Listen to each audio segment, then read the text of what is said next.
teman-teman, ketemu lagi dengan saya Novita Sari. Di sini saya akan sedikit membahas mengenai pembelajaran di era new normal atau new normal education. Sebelumnya, mari kita terapkan protokol kesehatan yang sudah diterapkan pemerintah. Yang pertama, kita harus menggunakan masker ya teman-teman. Apabila kita ingin berpergian kemana-mana atau kemanapun kita mau belanja, sekolah dan lain-lain, kita harus selalu menggunakan masker. Oke, yang kedua, mencuci tangan. Sebelum melakukan kegiatan atau aktivitas, kita harus selalu mencuci tangan ya teman-teman. Bagaimana cara mencuci tangan yang benar? Ayo ikuti aku. Nyalakan dulu airnya teman-teman, basah gigi dulu, lalu pakai sabun. Gosok kedua telapak tangan, lalu gosok punggung tangan. Gosok sela-sela jari tangan kiri dan kanan bergantian. Gosok jari-jari sisi dalam dari kedua tangan saling mengunci. Gosok ibu jari berputar dalam genggaman tangan kanan dan tangan kiri. Lalu gosok dengan memutar ujung jari tangan di telapak tangan. Lalu bilas secara bergantian ya teman-teman. Enggak. Selesai, tangan kita sudah bersih. Kita dapat melakukan aktivitas apapun di luar. Yang ketiga, physical distancing ya teman-teman. Apabila kita berbicara dengan lawan bicara kita, usahakan jaraknya 1 meter minimal. Dan inilah contoh physical distancing.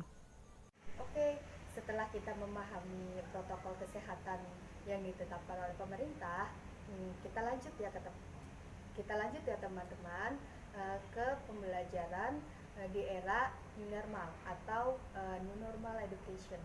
Mari simak videonya.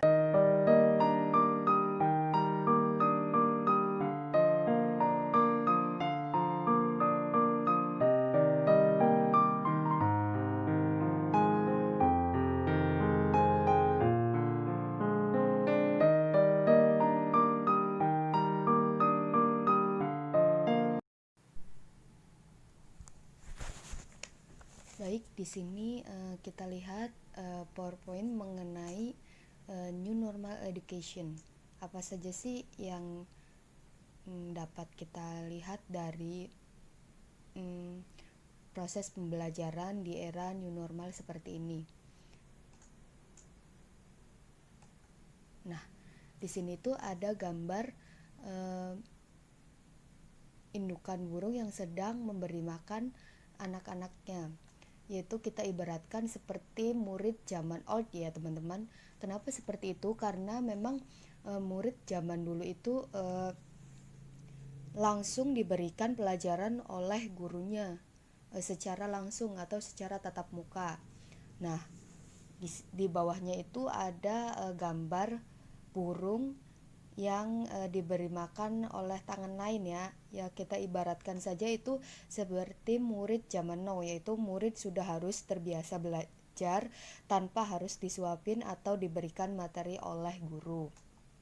Nah, lalu ada lagi nih, yaitu perbedaan antara guru zaman old dan guru zaman now. Nah, guru zaman old di sini yaitu dahulu guru secara langsung dapat memberikan materi kepada murid, yaitu dengan belajar secara langsung ya, guru menulis di papan tulis dan muridnya memperhatikan secara langsung. Nah, yaitu di sini juga ada guru zaman now. Nah, guru zaman now itu sekarang harus dituntut bisa menggunakan IT dengan baik agar dapat memberikan pembelajaran kepada murid secara online ya, atau secara tidak langsung, tetapi tetap guru memberikan pembelajaran kepada murid dengan baik. Nah, lalu di sini ada media belajar zaman old. Apa sih media belajarnya? Tumpukan buku ya di sini gambarnya. Kenapa seperti itu? Yaitu media untuk pembelajaran zaman dulu. Dengan tumpukan buku-buku ini, murid dan guru akan mendapatkan berbagai ilmu pengetahuan yang telah mereka baca dengan buku-buku ini ya. itu untuk media belajar zaman old. Lalu untuk media pembelajaran zaman sekarang yaitu kita dapat dengan mudah mendapatkan informasi serta pengetahuan dengan adanya gadget dan sosial media. Namun balik lagi ya teman-teman, kita harus secara bijak menggunakan media sosial dengan baik. Kita akses media sosial untuk proses pembelajaran atau untuk mencari informasi dengan baik. Lalu apa sih new normal itu? Nah, di sini menurut Bapak Ahmad Yuryanto atau Jubir Penanganan COVID, new normal adalah tatanan kebiasaan dan perilaku yang baru berbasis pada adaptasi untuk membudayakan perilaku hidup bersih dan sehat. Lalu apa hubungannya ya new normal dengan pembelajaran dan kebiasaan belajar yang baru itu seperti apa? Yuk simak materi berikut mengenai kebiasaan belajar baru atau new normal. Nah, di sini ada artikel mengenai proses belajar mengajar di era new normal pandemi COVID-19.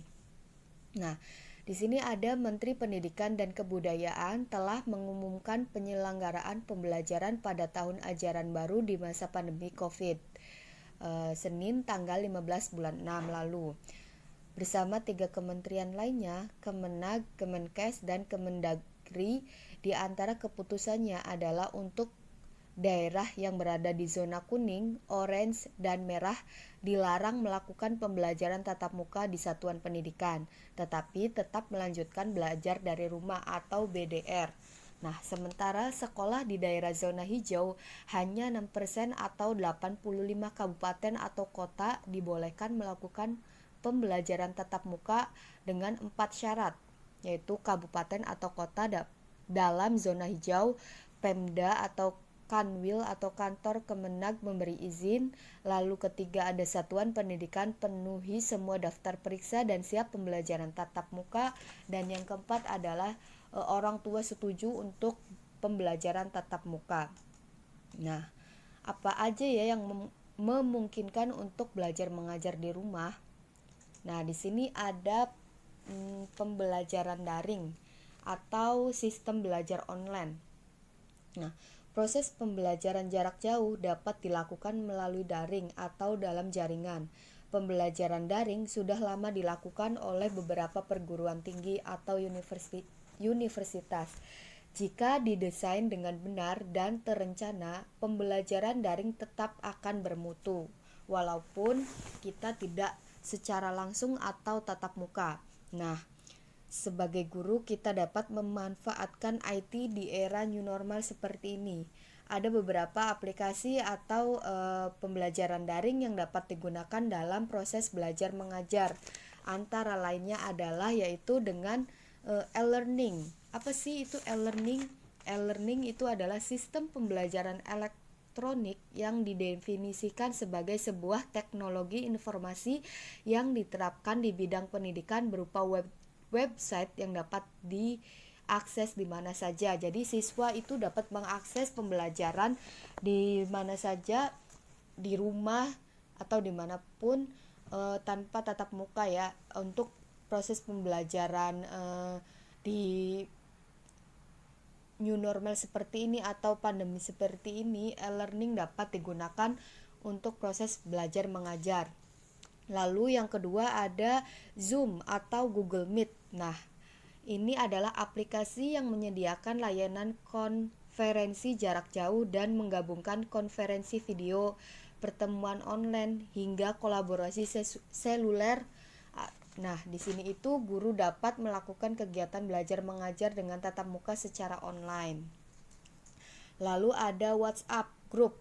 Nah, kalian sudah pada tahu kan apa itu arti WhatsApp atau kegunaannya WhatsApp itu apa aja. Nah, di sini guru juga dapat memanfaatkan WhatsApp Group ini untuk memberikan info terkait pembelajaran.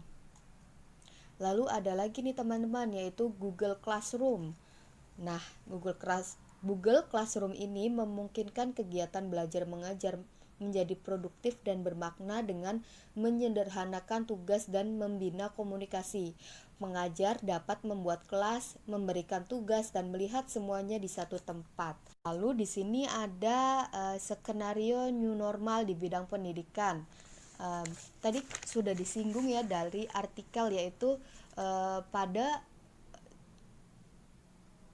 daerah dengan zona hijau, kegiatan belajar mengajar di sekolah dapat dilakukan, namun ada beberapa skenario yang harus diperhatikan, yaitu di sini ada physical distancing atau pengaturan jarak. Suatu meja biasanya terdapat 2 kursi atau 2 orang siswa menjadi 1 siswa. Lalu di sini ada mentaati protokol pencegahan penyebaran COVID-19. Lalu siswa dan guru memakai masker, kalau perlu face shield. Lalu mencuci tangan dengan memakai sabun. Nah, karena ruang belajar ruang belajar terbatas, sekolah bisa melakukan sistem shift, yaitu pagi dan siang atau 1 hari masuk, 1 hari belajar di rumah. Nah, di sini pembelajaran tatap muka dalam sepekan menjadi 18 jam selama ini, yaitu rata-ratanya 36 jam. Nah, di sini ada protokol kesehatan yang harus diterapkan di sekolah, yaitu pertama, pastikan siswa menggunakan masker. Lalu yang kedua, pengecekan suhu tubuh siswa. Dan yang ketiga, adanya physical distancing dan pembatasan jumlah siswa di dalam ruang kelas. Oke teman-teman, cukup sekian penjelasan mengenai pembelajaran di era new normal atau new normal education. Semoga wabah COVID ini cepat berakhir ya, agar kita bisa belajar bersama-sama kembali dengan teman-teman kita. Semoga video yang tadi dapat bermanfaat untuk teman-teman semua.